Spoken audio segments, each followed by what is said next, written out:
Ginisang Hello everyone! ampalaya. Welcome sa ating ulam serye for Linggo de Peligro. Today, magluluto tayo ng ginisang ampalaya. O, diba?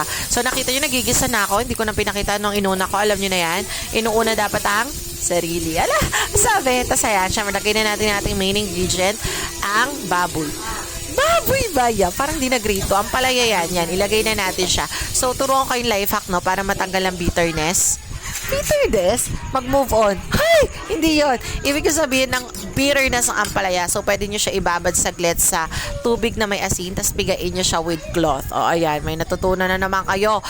Tandaan, be a better person, not a bitter person. Ala, dahil hindi ka bitter melon. Ang sabi! Tapos nakita nyo, nagbati na ako ng itlog, no? Diyan na lang tayo nakakapagba. Hala, hindi. Tapos ayan, pag nabati na, anong dapat gawin? Pupunas. Hindi pupunasan. Ilalagay sa ating ampalaya. Ayan. So, wag nyo muna siya haluin para hindi siya malusog-lusog, para maganda pa rin yung texture ng ating ampalaya. Tapos nilagyan na natin ng pampalasa, no? Meron tayong pink Himalayan salt. Thank you, Synchrony. Hi, may sponsor.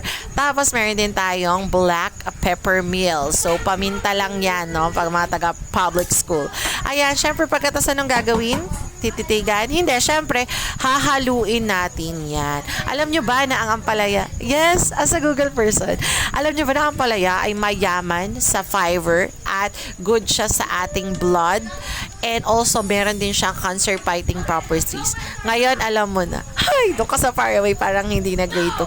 Ayan, syempre, haluin-luin lang natin siya maigi para pumasok ang lasa. After, takpan mo na. Ayan, tapos ayun na, tapos